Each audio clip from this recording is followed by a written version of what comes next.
This time every year I have to come and have a look at this beauty. This is a cherry blossom, and from a distance it looks like I've just missed her in her glory, which would have been a week prior when the pinkness was so vital and vibrant. Now it's looking like it's in the latter stages.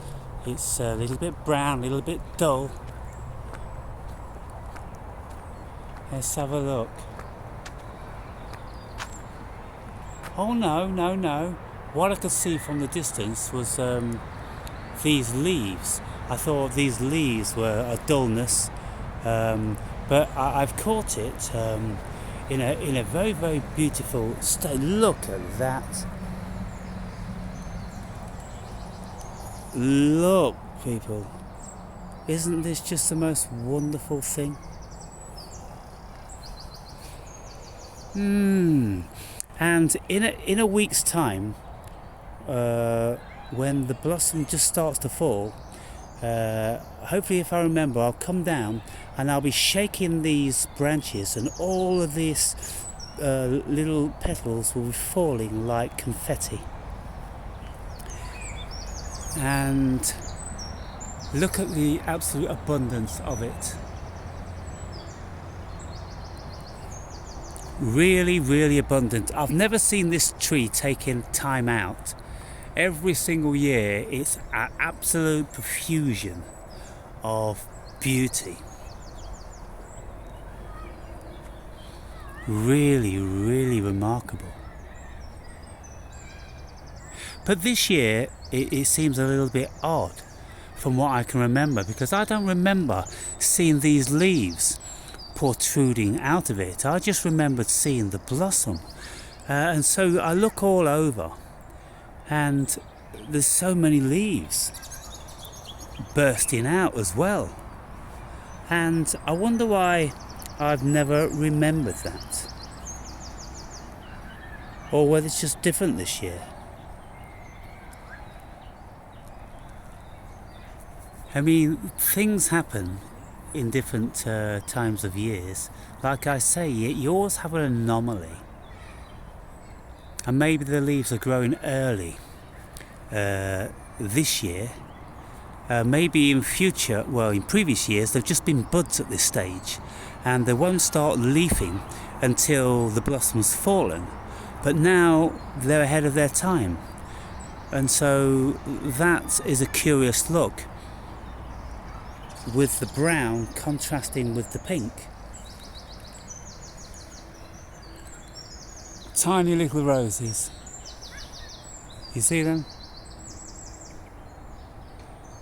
Oh, where am I? Here. Tiny little roses like that. Aren't they incredible?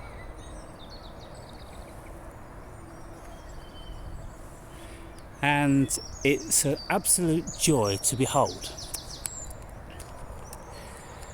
When we take a bit of time, people, and spend time with this incredible sight, incredible energy, then just to stand in the presence of it and keep looking at it. And of course you see a different vista depending on whether it's got direct sunlight or it's a little bit filtered like it is now with the clouds, or whether the sun goes behind a thick cloud. You see different hues. Now the sky is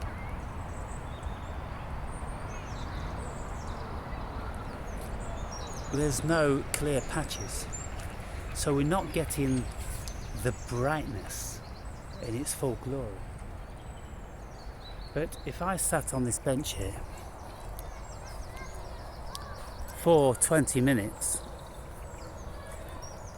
I'm pretty sure that there would be the tiniest little glimmer of break in the clouds, and then I would see the glory of the pure, true pink. Shall we wait a little bit? let's give it a few minutes, shall we?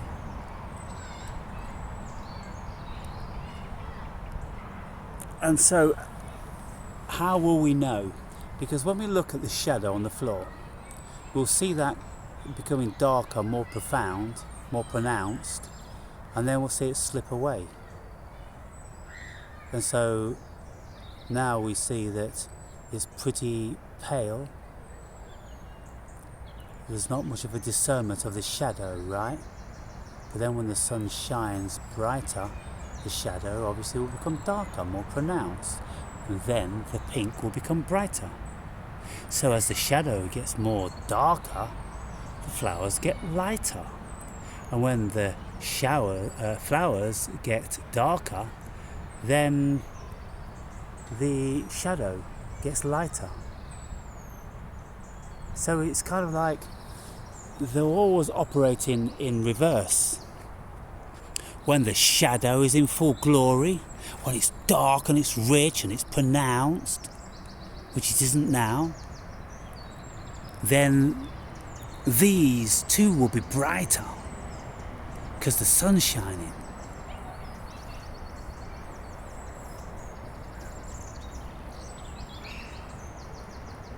So in actual fact, just to look at it,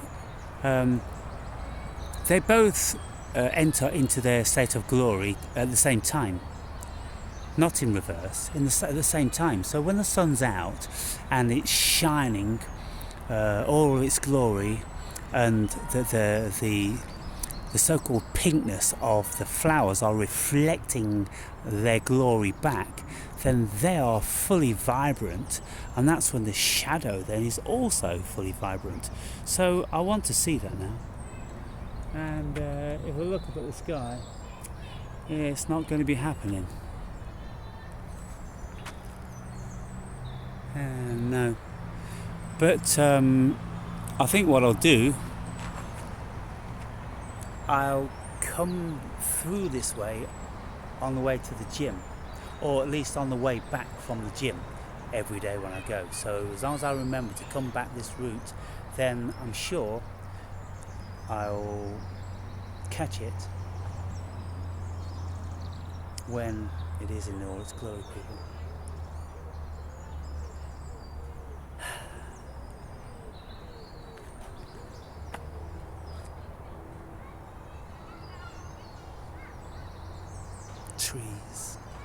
Trees, people. The glory of trees.